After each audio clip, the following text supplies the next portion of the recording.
Hi, Ms. Grisham. So for my fourth choice board project, I chose another Java project in the Eclipse workspace. And for this one, I tried to develop a game. So for the first thing I did, I created a class called addGame, extending JPanels and implementing everything I need. And this is basically going to be the actual game content. And so I constructed it using all my components, like I did for the function calculator in project number 3. Created the key listener to listen to the up and down arrow keys, and painted the backgrounds, and then here I have music playing continuously.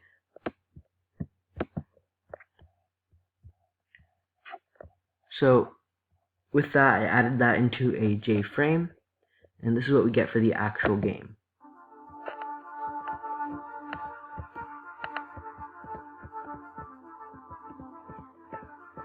So I've spent about 2.5 weeks working on this, and it's not complete. I'm going to add some meteors coming at the rocket, and I'm hoping to make it an actual scoring system for destroying the meteors. But as you can see, you have the charging blaster. You cannot fire a second time until that blaster is charged, and you have the display of the altitude.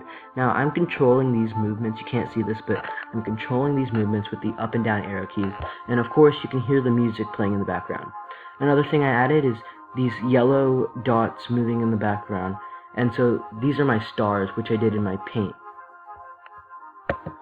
So now that you've seen the actual game, after I made that, I tried to develop a start screen, which I can show you that. So in my start screen, it's basically just a picture that I created on a Canva photo editor, displaying with the button that switches it to the actual game screen.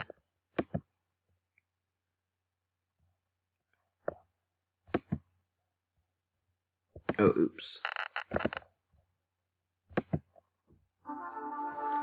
So we have this, and of course you hear the same music. I developed this photo on a picture editor, but when you click the start button, it goes to here.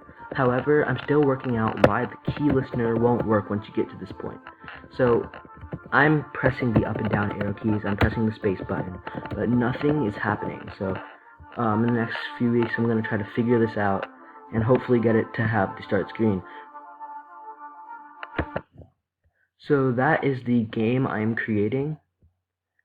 Thank you.